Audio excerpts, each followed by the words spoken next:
Abu Na'imin an Abdullah bin Mas'udin man jaa hajjan yuridu bihi wajhallahi faqad ghafarallahu lahu ma taqaddama min zanbihi wa ma ta'akhkhara wa syafa'a fi man da'a lahu.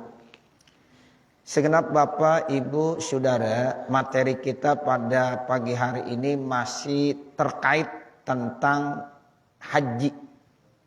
Di sini Rasulullah bersabda, di antara kemuliaan yang Allah berikan kepada orang yang melaksanakan ibadah haji, seperti yang kemarin, enggak ada balasan yang pantas untuk orang yang melaksanakan ibadah haji, hajinya haji mabrur. Ya, itu balasan yang paling pantas surga. Sebab nggak ada lagi ya yang paling istimewa kecuali surga. Mungkin kalau ada lagi yang lain Allah akan kasih. Tapi kata Allah dalam hadis Nabi, wal hajjul mabrur laisa lahu jaza illal jannah. Jadi haji mabrur itu ya balasannya nggak ada yang pantas bagi orang yang melaksanakan ibadah haji mabrur kecuali surga. Maka surga yang dikasih. Berarti ini surga satu nikmat yang paling besar. Hadiah teristimewa yang diberikan buat orang yang hajinya mabrur. Nah, kemudian ada hadis lagi dari Abu Na'im yang datangnya dari sahabat Abdullah bin Mas'ud. Rasulullah bersabda, siapa-siapa yang datang dalam rangka melaksanakan ibadah haji tapi tujuannya benar-benar wajh Allah. Artinya wajah Allah, ikhlas semata mencari ridho Allah subhanahu wa ta'ala. Ini amalannya memang agak repot nih. Haji ya takutnya orang banyak yang apa? Yang kagak ikhlas. Makanya ada hadis Nabi, siapa yang melaksanakan ibadah haji tujuannya semata-mata karena Allah. Mencari ridho Allah. Tidak ada yang lain dah. Jadi kita pergi haji tujuannya hanya mengharap ridho Allah. Bukan karena pengen dipanggil Pak Haji. Bukan karena pengen dipanggil Bu Haji. Nah, begitu. Tetapi semata mengharap ridho Allah. Nah, kalau orang mau manggil ya terserah. Dia mau manggil Bang Haji, ya Pak Haji, ya Empok Haji, ya kemudian apalagi Kak Haji dan lain-lain sebagainya. Itu urusan orang lain. Ya, sementara kita pergi haji enggak begitu. Karena memang ciri orang haji di Indonesia memang begitu. Ada hajinya. Kalau tempat-tempat lain orang udah haji enggak ada hajinya, enggak ada pakai titel haji. Iya. Nah, itu enggak apa-apa, bagus. Itu ciri kita orang Indonesia. Ada namanya siapa? Namanya Haji Muhammad Soeharto. Nah, begitu. Ya, itu ciri yang bagus, enggak apa-apa. Cuma kita ketika mau pergi haji tidak semata-mata tujuan itu. Ya, begitu. Jadi tujuannya hanya mengharap ridho Allah Subhanahu wa taala. Jadi menekannya tuh kita tanamkan manasikul haj pada saat mau berangkat begitu. Tazkiyatun nafsi itu penting banget. Bersihkan diri kita, bersihkan hati kita. Jangan sampai ada niat-niat yang lain. Ya, sebab yang namanya zaman sekarang orang macam-macam, ya kan? Nah, itu yang ada, yang tahu ya hanya orangnya itu sendiri. Kita nggak bisa tahu. Kita mengerjakan amalan apapun bentuknya termasuk ibadah haji, itu yang tahu ikhlas dan tidaknya siapa? Kita sendiri. Sama Allah dah, Allah yang nilai. Sebab Allah bisa menilai hati kita, walaupun kita bisa ya kita nggak mampu mengungkapkannya. Atau belum kita ungkapkan, tapi Allah udah tahu tuh apa yang ada di dalam hati kita. Nah, seperti itu. Makanya ada hadis yang kita sering baca, udah umum, innamal a'malu binniyat. Nah, jadi niat ini penting sekali. Nah, disitulah rahasianya Bapak, Ibu, Saudara. Kenapa kita kalau niat pakai lillahi ta'ala. Ini untuk membantu supaya jangan sampai ada niat-niat yang lain. Kita mau sholat, usolli fardhas subhi rakaataini mustaqbilal kiblati adaan makmuman lillahi ta'ala. Jadi disertakan lillahi ta'ala. Ya walaupun kalau kita kagak mau ungkapkan dan katakan lillahi ta'ala nggak apa-apa. Karena itu kan hanya sunnah saja. Ya, tapi kenapa kita ucapkan itu untuk membantu supaya benar-benar nih sholat kita, ibadah kita karena Allah. Makanya ada hadis begitu. Siapa yang datang ingin melaksanakan ibadah haji, tujuannya semata mengharap ridho Allah. Nah, baru ini Allah akan kasih satu nilai istimewa. Faqad ghafarallahu lahu, maka Allah akan ampunkan kepada orang tersebut ma taqaddama min zanbihi wa ma ta'akhkhara, dosa-dosanya yang telah lalu dan dosa-dosanya yang akan datang. Tuh, jadi dosa-dosa kita tuh ya yang sudah lewat, sudah puluhan tahun maupun dosa yang belum kita lakukan nanti ya itu diampuni. Ada orang nanya, itu kan kita belum berbuat dosa, kan udah diampunin bagaimana? Kalau dosa yang udah lalu, udah ketahuan punya dosa diampunin. Kalau dosa yang akan datang, artinya apa? Artinya Pak, kita dijaga, dipelihara. Jangan sampai berbuat dosa, jangan sampai berbuat maksiat. Itu maksudnya begitu. Ya, jadi tahun ke depan, 5 tahun ke depan, itu mudah-mudahan Allah udah jaga kita. Sehingga kita enggak berbuat dosa dan tidak berbuat maksiat. Itu yang dimaksud. Ya, jadi dosa-dosa yang akan datang diampunkan. Lah kan belum ada dosanya. Ya, artinya kita dijaga, dipelihara sama Allah sehingga tidak berani melakukan perbuatan dosa dan tidak berani melakukan perbuatan maksiat. Nah, begitu tuh maksudnya. Ya, jadi Allah akan ampunkan dosa-dosanya ya ma taqaddama wa ma ta'akhkhar. Jadi mudah-mudahan Allah jaga kita. Kan kadang-kadang kita nih ya Allah, yang namanya manusia itu seringkali pengaruhi oleh setan, iblis dan dipengaruhi oleh hawa nafsu. Sehingga banyak manusia berbuat dosa maksiat itu gara-gara dipengaruhi itu. Dipengaruhi oleh setan, iblis, dipengaruhi oleh hawa nafsu. Nah, kalau Allah udah jaga, udah pelihara, insya Allah kita akan terlindungi sehingga tidak berbuat dosa dan berbuat maksiat. Nah, itu yang dimaksud Allah akan ampunkan dosa yang akan datang. Bahkan di dalam hadis yang lain kan begitu. Siapa-siapa yang melaksanakan ibadah haji, pala ropasa, wala pusuka, wala jidal fil haj. Nah, dia enggak berbuat ropas, pasik. Ya, itu apa? Kharaja min zunubihi kayauma waladathu ummu. Dosa-dosanya diampunkan sama Allah. Seperti bayi yang baru dilahirkan. Tuh. Sama ibadah umrah juga begitu. Orang melaksanakan haji, orang melaksanakan ibadah umrah. Nah itu kalau benar-benar dilaksanakan penuh mengharap ridho Allah, itu Allah akan ampunkan dosanya. Sehingga pulang dia seperti bayi. Nah gimana bayi? Ya, bayi itu kata Rasulullah ma min mauludin illa yuladu 'alal fitrah. Tidak ada bayi yang lahir kecuali dalam keadaan fitrah, suci, bersih, enggak punya dosa dan tidak punya kesalahan. Tuh begitu. Masya Allah. Makanya beruntung tuh. Kalau dikerjakannya benar, mengharap ridho Allah. Makanya begitu tuh, kita harus tekankan kepada siapa saja ya yang melaksanakan ibadah haji, melaksanakan ibadah umrah semata karena Allah. Tidak ada tujuan-tujuan yang lain. Wasyafa'a fi man da'alahu, dan dia juga diberikan izin bisa memberikan syafaat kepada orang-orang yang bisa diajak nanti. Bahkan bukan hanya dia dapat ampunan, tapi Allah kasih izin dia bisa memberikan syafaat. Kan istimewa ya.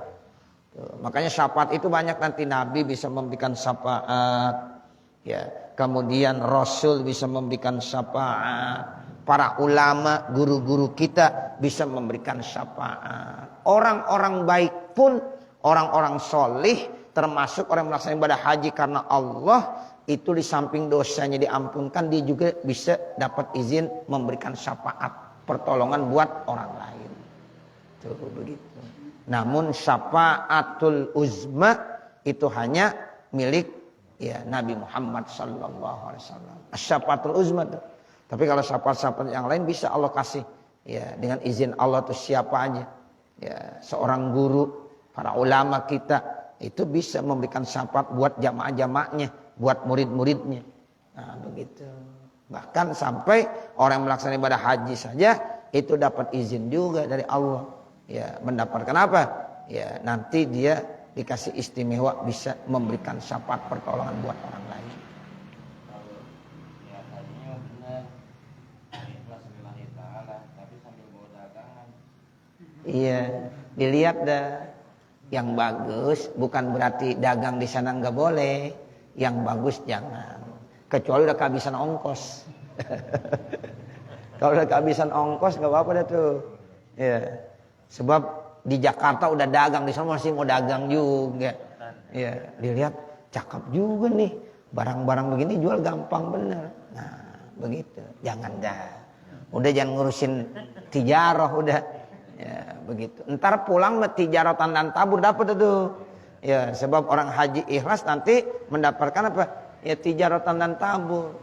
Perniagaannya, dagangnya kagak bakalan rugi. Dikasih untung mulu. Nah, begitu. Nah, insya Allah. Tapi waktu masa pada haji udah niatkan lillahi ta'ala. Jangan niat mau dagang di sana. Nah, begitu. Kecuali kalau udah kehabisan ongkos. Ya, begitu. Dulu orang-orang tua kita, kenapa mereka sambil bawa dagangan? Karena memang itu lama. Naik kapal laut. Itu pulang pergi sampai di sana bisa 3 bulan. Bener gak Pak? Iya, dulu orang pergi haji pakai kapal laut bisa 3 bulan. Ya. Nah, makanya dia perlu zat, ongkos, biaya. Ya, nah sehingga kadang-kadang dibawa barang dagangan. Nah, kalau sekarang mah kagak. Sekarang mah sebentar. Ya, karena berangkatnya cuma 9 jam. Pulang 9 jam. Di sana cuma 40 hari. Ya, bahkan itu bisa kurang 38 bisa. Di Mekah 30 hari, di Madinah 8 hari. Itu udah memang fokus semuanya. Udah ibadah, udah sampai sana udah kagak sempet ngapa-ngapain lagi. Ya, makanya tinggalkanlah tijarah, bisnis. Nah, seperti itu. Ya. Nah, ini dalam rangka mencari ya ridho Allah Subhanahu wa taala. Wa Ahmad wa Ibnu Muni wa Abu Ya'la an Jabir bin Abdullah. Ada hadis riwayat Imam Ahmad, Imam Ibnu Muni, Abu Ya'la yang datangnya dari Jabir bin Abdullah. Man qada nusukahu wa salimal muslimuna min lisanihi wa yadihi ghufira lahu ma taqaddama min dzanbihi wa ma ta'akhkhar. Siapa yang sudah melaksanakan ibadah hajinya, nusuk itu artinya ibadah hajinya, manasik. Makanya kita bilang ada manasikul haj.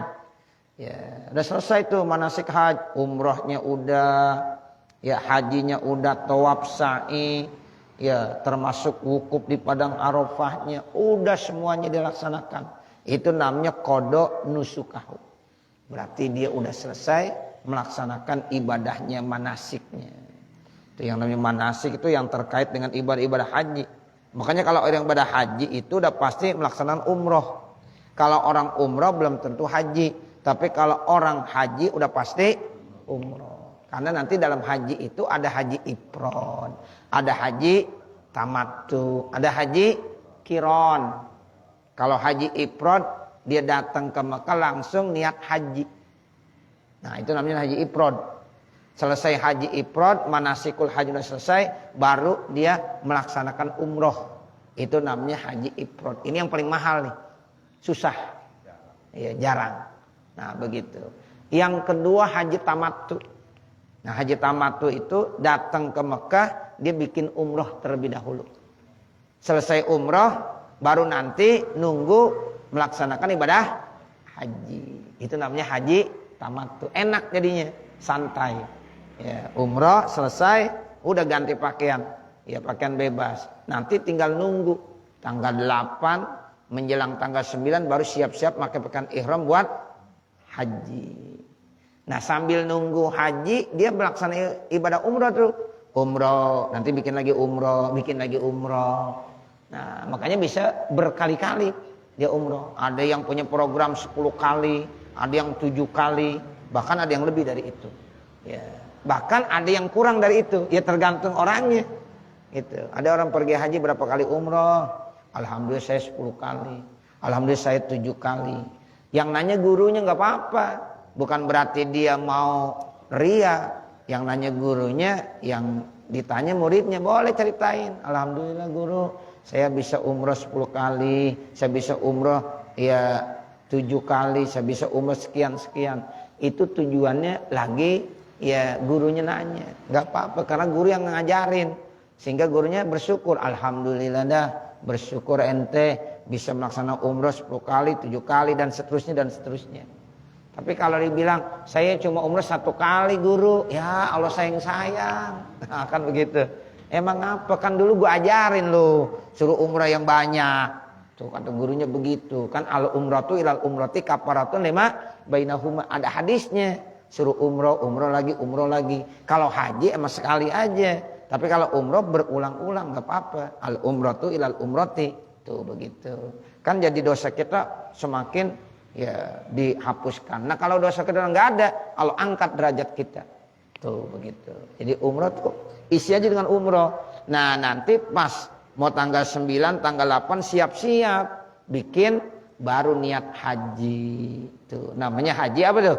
Tamattu. Makanya nanti bayar apa? Dam tamattu namanya. Motong apaan? Kambing. Gitu. Kita pakai duit kita sendiri tuh.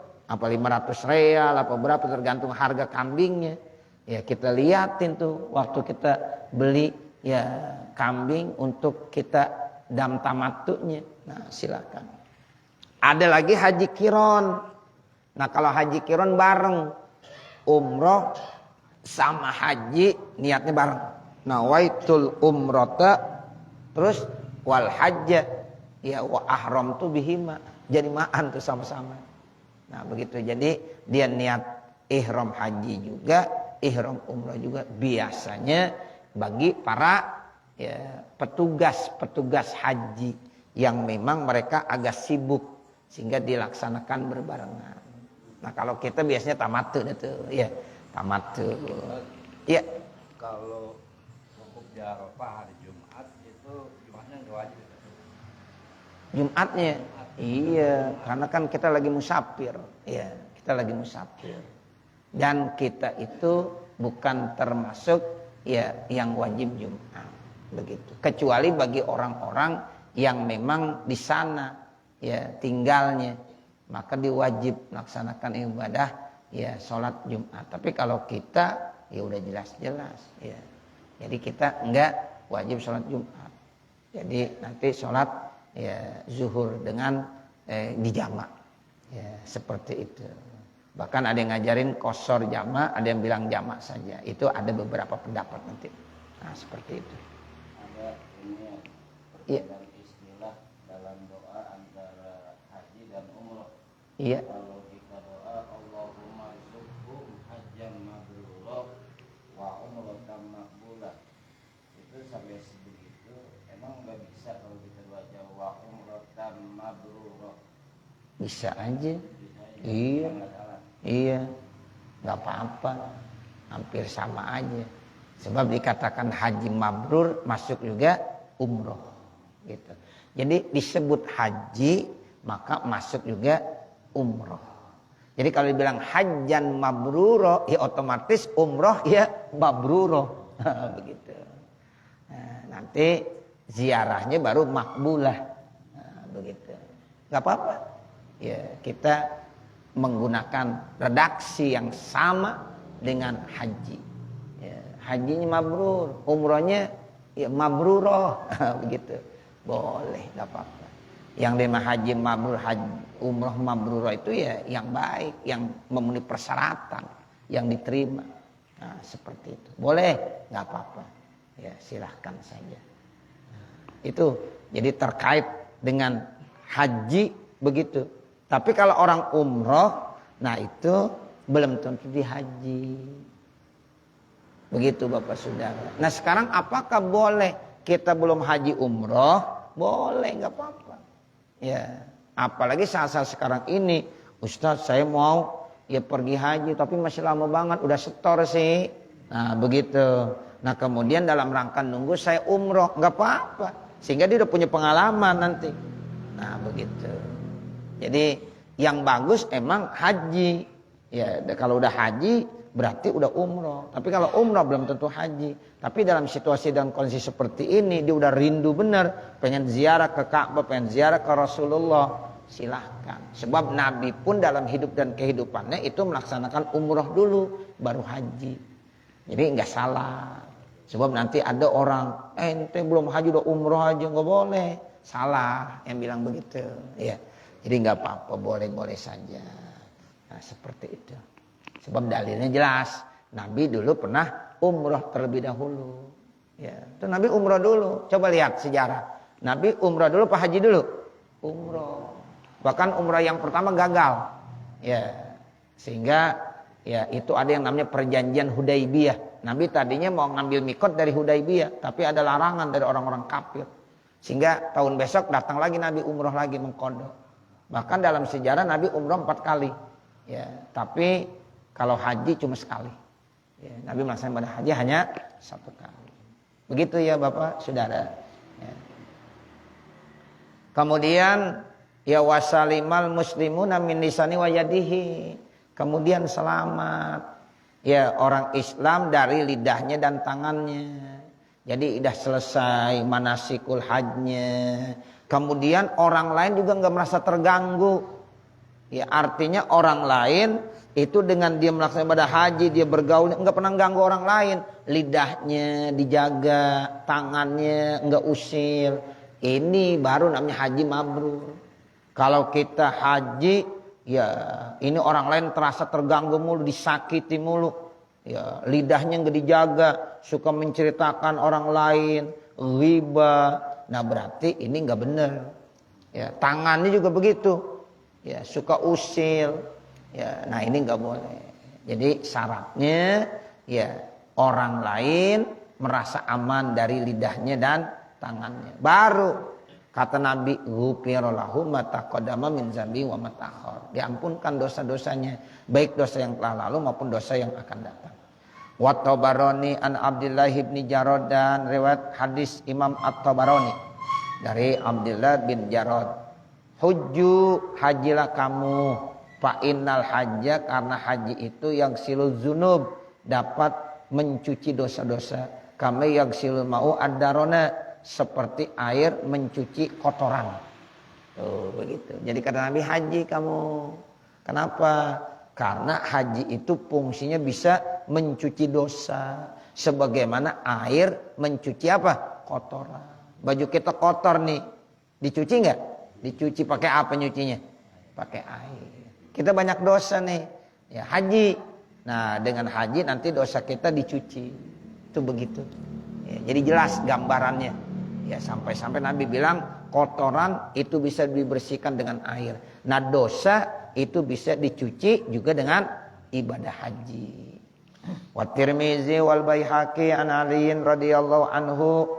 Kemudian ada hadis riwayat Imam Tirmizi, Imam Baihaqi dari Sayyidina Ali radhiyallahu anhu. Man malaka zadan, siapa yang memiliki ongkos, zat ongkos, duit udah punya. Nah, seperti itu. Kemudian warahilatan, kendaraan. Kalau kita sih biasanya kalau udah punya duit setor, kendaraan udah disiapkan. Udah satu paket berarti. Kita nggak perlu beli pesawat terbang, nggak perlu. Gitu. Jadi dengan kita ya setor haji itu nanti rohilahnya udah siap. Pesawat yang dapat membawa kita ke Mekah Madinah itu sudah disiapkan. Tuballighuhu ila baitillah, yang dapat menyampaikannya ke Baitullah. Kan kita dari Indonesia ke Arab Saudi nggak mungkin naik ojek, ya nggak mungkin. Kali gojek online gitu nggak bisa, ya. Nah, mesti naik pesawat gitu. Nah itu nanti kalau kita udah punya ongkos, ya kita setor, nanti insya Allah kendaraannya udah siap juga yang dapat menyampaikan ke Baitullah, ya ke Ka'bah yang ada di kota Mekah. Walam yahujja, dia udah punya ongkos, udah punya biaya, mampu, sehat, segalanya. Tapi dia nggak mau pergi haji. Dia nggak mau juga haji udah. Ente udah waktunya pergi haji, kenapa? Belum juga pergi haji. Takut Ustaz, takut jatuh di pesawat ntar mati. Nah begitu. Ya Allah nggak boleh. Yang namanya mati tuh ya nggak di pesawat nggak di mana. Orang kalau waktunya bulan mati walaupun jatuh dari pesawat mati nggak? Kagak. Iya, enggak. Tapi kalau memang udah waktunya mati, ya di tempat tidur juga mati. Betul? Iya. Kan ada orang, saya nggak mau pergi haji. Emang apa? Takut sama pesawat. Jangan. Jadi dia nggak mau pergi haji padahal ongkos udah ada, kemampuan sudah ada. Fala alaihi ayyamuta, maka tidaklah atas orang tadi ayyamuta Yahudiyan au Nasraniyan, matinya Yahudi atau Nasrani. Pilihannya dua. Kalau mati Yahudi atau Nasrani. Wa qala Umar radhiyallahu anhu, dan berkata sahabat Umar radhiyallahu anhu, laqad hamamtu an ab'asari jalan, sungguh saya cuma cita-cita ingin mengirim beberapa orang ila hazil amsor, ke kota-kota, ke kampung-kampung. Payan zuru kulaman lahu ya jaddah, maka mereka akan menilai, melihat orang-orang yang sudah punya kesungguhan. Walam yahujja, namun dia tidak mau pergi haji. Fayadribu alaihim al-jizyah, maka mereka dikenakan pajak. Mahum bi muslimin, karena mereka bukan orang Islam. Itu kata Umar bin Khattab. Jadi kata Umar bin Khattab pada saat dia jadi khalifah, ya ada nanti beberapa orang yang dikirim untuk meneliti, ya orang-orang kota yang udah punya kekayaan, ya punya kemampuan, tapi dia nggak mau pergi haji, ya maka dicatat tuh si A orang kaya udah mampu, tapi nggak mau pergi haji, catat. Nah nanti kata Umar bin Khattab, mereka kasih pajak, suruh bayar jizyah. Kenapa? Karena mereka bukan orang Islam. Gitu. Kalau orang kafir, orang musyrik tinggal di negara Islam boleh, tapi bayar pajak jizyah. Tuh. Jadi ada orang Islam kagak pergi haji, padahal udah mampu, maka nanti mereka dikenakan bayar pajak sama Umar bin Khattab. Kenapa? Karena mereka disamakan dengan orang-orang kafir. Begitu. Ya, jadi kalau dulu memang begitu.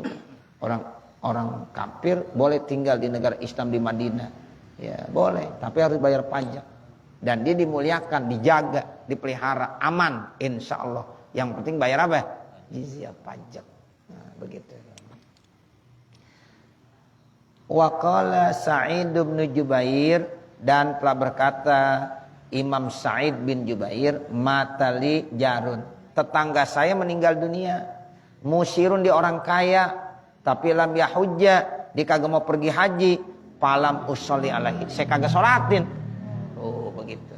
Jadi saya punya tetangganya orang kaya, tapi nggak mau pergi haji. Setahun ini enggak, tahun besok enggak, enggak sampai meninggal dunia. Lalu saya enggak mau sholatin. Kenapa? Ini orang berarti ya mengabaikan kewajiban. Nah begitu. Jadi haji itu hukumnya wajib ya bagi yang mampu. Lillahi 'alan nasi hijjul baiti. Tuh. Man istata'a ilaihi sabil.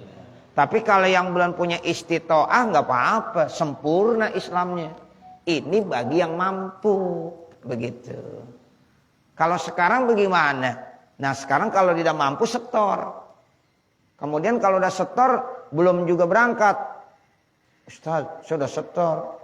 Iya, alhamdulillah. Terus berangkatnya di situ menurut informasi yang ada 30 tahun lagi. Ya nggak ada masalah udah. Yang penting ente udah memenuhi kewajiban. Jadi nanti di hadapan Allah udah bisa menjawab, saya udah setor. Tapi kan saya nggak bisa berangkat sendiri, diatur sama pemerintah. Nah begitu, karena yang ngatur pemerintah terkait kapan keberangkatannya, ya udah tawakal aja, kita serahin sama Allah. Seandainya kita meninggal, ya sebelum kita melaksanakan ibadah haji, insya Allah udah gugur kewajibannya. Tuh begitu. Kalau dia udah mampu, setor aja Pak, ya setor. Berangkatnya kapan? Jangan dipikirin, yang penting setor dulu. Kalau bapak kagak setor ya kapan berangkatnya? Nah, sekarang udah setor aja lama, apalagi belum setor. Nah, makanya kita punya kewajiban setor saja. Insya Allah gugur, udah kewajiban kita. Tinggal berangkat, tawakal sama Allah. Ya Allah, kewajiban saya sudah ya Allah. Tinggal saya nunggu kapan berangkat, saya sudah siap ya Allah. Begitu. Ya, kalau kita termasuk istitoah.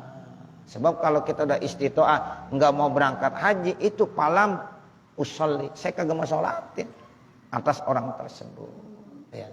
Nah inilah terkait dengan ibadah haji. Mudah-mudahan ada manfaatnya. Amin. Ya Rabbal Alamin. Wa sallallahu ala sayyidina Muhammadin wa ala alihi wa sahbihi wa sallam. Walhamdulillahi Rabbil Alamin. Al-Fatihah. A'udzubillahi minasyaitonirrajim. Bismillahirrahmanirrahim. Alhamdulillahi Rabbil Alamin. Ar-Rahmanirrahim. Maliki yaumiddin. Iyyaka na'budu wa iyyaka nasta'in. Ihdinas siratal mustaqim. Siratal ladzina an'amta 'alaihim ghairil maghdubi 'alaihim waladdallin. Amin.